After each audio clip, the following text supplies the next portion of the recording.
क्या वो फिर से बीमार हो गई थी? शुगर बढ़ गई थी? उन्होंने अपना ख्याल नहीं रखा, है ना? रिलैक्स हो जाओ, ऐसा कुछ नहीं हुआ।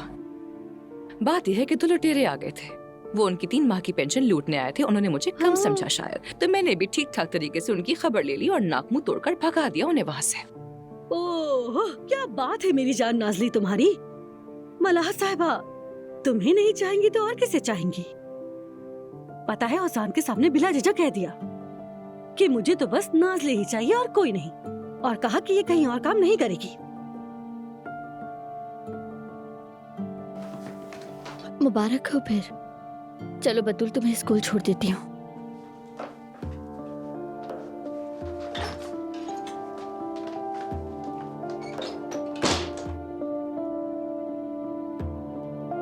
बेटी, देखा तुमने से कितनी तकलीफ पहुंची सुनकर। बस पहले मैं ओजान को तो अपने बस में कर लूं, उसके बाद आप इसकी तकलीफ का भी मजा लेती रहिएगा।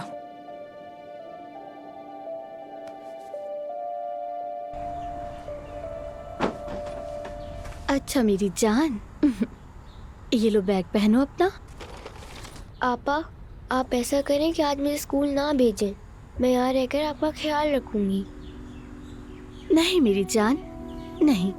देखो मैं ठीक हो गई हूँ, बहुत बेहतर हूँ। बतूल, स्कूल बहुत जरूरी है, स्कूल छोड़ना नहीं। तुम्हें जल्दी से बड़े होकर एक अच्छा डॉक्टर बनना है, और फिर मैं कभी बीमार नहीं होंगी। मैं हमेशा आपके साथ रहूंगी आपा। आपको छोड़ के कहीं नहीं जाऊंगी और बड़े होकर आपका बहुत ख्याल रखूंगी। ओ मेरी प्यारी जान, जानती हो ना तुम बतूल, तुम्हारे बगैर मेरी जिंदगी का कोई मतलब नहीं है।